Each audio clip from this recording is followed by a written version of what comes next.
Olá, sejam bem-vindos a mais um podcast da Clínica Médica da Universidade Federal Fluminense. Eu sou Márcia Michele, monitora da disciplina, e sou orientada pelo professor Ronaldo Gismondi. O tema de hoje é a infecção do trato urinário. Falaremos de forma simplificada sobre a abordagem de um paciente com sintomas de ITU. Relembramos a todos que o uso deste material é destinado a médicos e estudantes de medicina, não devendo ser utilizado por profissionais de outras áreas. As infecções de trato urinário englobam a cistite, conhecida também como ITU baixa, infecção localizada na bexiga, que no geral se manifesta com disúria, polaciúria e eventualmente dor suprapúbica. Nos homens, a dor abdominal pode ser mais importante e cursar com sintomas obstrutivos, e alguns pacientes podem desenvolver também hematúria. A pielonefrite é um quadro mais grave e se refere à infecção do trato urinário alto, cursando com febre alta, calafrios e dor lombar. E ao exame físico encontramos a punho-percussão dolorosa, o sinal de Giordano. A uretrite pode simular uma cistite aguda e geralmente é o diagnóstico de pacientes com suspeita de cistite e urinocultura negativa. Geralmente é um quadro mais demorado e o agente etiológico é de transmissão sexual. Por último, a prostatite pode ser um quadro agudo ou crônico. Quando aguda, a prostatite bacteriana costuma ser um quadro dramático, com dor e febre alta e atinge em homens adultos jovens.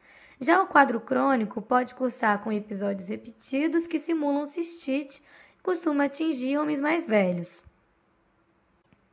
Nesse podcast, iremos focar principalmente na cistite, que é uma das infecções bacterianas mais comuns e atinge cerca de 40% das mulheres em algum momento da vida. A maioria dos casos acontece em mulheres jovens e costumam ser quadros simples, de fácil manejo e sem critérios de gravidade. Por serem infecções muito comuns na nossa comunidade, representam altos custos para os sistemas de saúde e por isso é importante darmos uma atenção especial para este tema. A cistite aguda não complicada é a forma mais comum de ITU. Cerca de 1/3 dos pacientes com ITU apresentam infecção de trato urinário recorrente. Infecção sintomática é menos comum em homens e a infecção nosocomial está na maioria das vezes associada ao uso de catéter vesical. E a infecção de trato urinário é uma das principais infecções adquiridas no ambiente hospitalar. Podemos classificar a infecção de trato urinário em não complicada e complicada. A não complicada é mais comum, geralmente se manifesta como cistite com sintomas urinários irritativos e é prevalente no sexo feminino. A complicada é a ITU que se manifesta com fatores complicadores, ou seja, aqueles que aumentam a chance do paciente desenvolver uma infecção mais grave, geralmente uma infecção alta como a pielonefrite, com fatores que aumentem a chance também de desenvolver sepse. No geral, se relaciona com anormalidades anatômicas ou funcionais do trato urinário. Quando estamos de frente a um paciente com infecção de trato urinário complicada, pensamos logo que existe algum fator predisponente, que geralmente é uma anormalidade estrutural ou funcional do trato urinário, como, por exemplo, a obstrução do fluxo urinário por doença prostática, a hiperplasia prostática benigna é uma delas, a estenose uretral, vexiga neurogênica, que pode ser causada por esclerose múltipla, diabetes mellitus, espinha bífida ou um trauma de medula espinhal, pacientes cateterizados, ocorrência de nefrolitíase, pacientes submetidos à instrumentação do trato urinário, presença de neoplasia renal ou do trato urinário, refluxo vésico-ureteral, gravidez, glicosúria, transplante renal e imunossupressão. Esses fatores são os fatores mais comuns que predispõem o paciente a desenvolver ITU complicada. Com relação à etiologia, o agente mais comum é a E. coli, tanto nas infecções comunitárias quanto nas infecções hospitalares. Outros agentes também encontrados são Proteus mirabilis, Staphylococcus saprophyticus, Enterococcus fecalis, Klebsiella pneumoniae e Pseudomonas aeruginosa, cada um responsável por menos de 10% dos casos. A patogênese envolve tanto fatores ligados ao hospedeiro quanto ligados à bactéria. Os fatores ligados ao patógeno são chamados de fatores de virulência. A presença de fímbrias, por exemplo, que facilitam a adesão do micro-organismo ao epitélio do trato urinário, ou ainda a produção de toxinas que degradam a integridade deste epitélio, dentre outros. Com relação ao hospedeiro, o fato de ser mulher já é um fator de risco, uma vez que o sexo feminino possui uma uretra mais curta, com maior proximidade do meato uretral com o períneo. Dentre os fatores de risco para Itu associados ao hospedeiro, temos o sexo feminino, como dito anteriormente, uma anatomia de trato urinário complicada, o esvaziamento incompleto da bexiga, Itu recente ou recorrente, atividade sexual, uso de diafragma ou espermicida como método contraceptivo, alteração da flora bacteriana normal, seja pelo uso recente de antibióticos ou uma alteração da flora vaginal pós-menopausa, gravidez, história familiar de Itu e produção do antígeno do grupo sanguíneo P. Partindo para a abordagem, vamos iniciar com um caso que será mais comum na nossa prática. A mulher, jovem, com sintomas urinários irritativos em seu primeiro episódio de cistite. Nestes casos, o diagnóstico é clínico, não necessitando de uma investigação com exames complementares, e está autorizado que a cistite não complicada na mulher seja tratada empiricamente. Alguns médicos solicitam o EAS, que é um exame barato, fácil de ser realizado e ajuda a corroborar a hipótese diagnóstica. As opções terapêuticas recomendadas por guidelines brasileiros e pela Anvisa para o tratamento da cistite não complicada na mulher são as quinolonas, recomenda-se o uso de norfloxacina, ou ainda o Bactrim, sulfametoxazol com trimmetoprim, com a ressalva de que estudos de vigilância já mostram o surgimento de resistência de bactérias comunitárias ao Bactrim. O tempo de tratamento é de 3 a 5 dias, sendo que 3 dias tem sido adotado como suficiente. Outras opções são a fosfomicina, que é uma droga administrada por via oral em dose única, ou ainda a nitrofurantoína, que tem sido muito utilizada em grávidas. Vale lembrar que penicilinas e cefalosporinas de primeiras gerações já não têm sido mais tão utilizadas como primeira linha devido à emergência de bactérias produtoras de ESBL. Vamos agora supor que estamos de frente a um caso de Itu em homens, crianças, uma Itu complicada, uma pielonefrite ou até mesmo Itu recorrente. Nestes casos, o diagnóstico é clínico, mas requer exames complementares para investigação. Devemos solicitar pelo menos um EAS, a urinocultura com antibiograma e GRAM e pelo menos uma imagem das vias urinárias, uma vez que muitos desses casos estão relacionados com anormalidades anatômicas ou funcionais do trato urinário. Podemos solicitar uma ultrassom, a urodinâmica, a cistografia, de acordo com cada caso. Vale lembrar que grávidas também merecem pelo menos um EAS e uma urinocultura, e nessa população em especial também podemos fazer o rastreio de bacteriúria assintomática, falaremos mais à frente.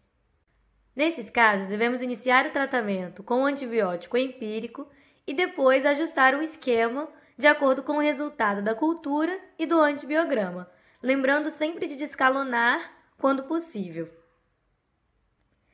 Para o tratamento empírico, recomenda-se o uso de quinolonas, porém nesses casos a indicada é a ciprofloxacina, e uma outra opção seria uma céfalo de terceira geração, como ceftriaxone. O GRAM é um exame rápido de ser realizado que pode sair em menos de 24 horas e pode ajudar a guiar a antibiótico terapia empírica. Se o resultado vier um GRAM negativo, podemos continuar lançando mão de uma ciprofloxacina ou acéfalo de terceira. Se vier um GRAM positivo, podemos optar por uma amoxicilina ou ampicilina. As quinolonas são preferidas em homens pelo risco de Itu complicada ou de prostatite, e também na Itu alta, como a pielonefrite. O tempo de tratamento é de pelo menos 7 dias. Recomenda-se, por exemplo, na pielonefrite aguda, que o tratamento dure de 10 a 14 dias. É recomendado que pacientes com sinais de gravidade, como febre, leucocitose, vômitos, desidratação ou sinais de sepse, ou ainda pacientes com falha na terapia administrada por via oral, sejam hospitalizados com administração de terapia intravenosa.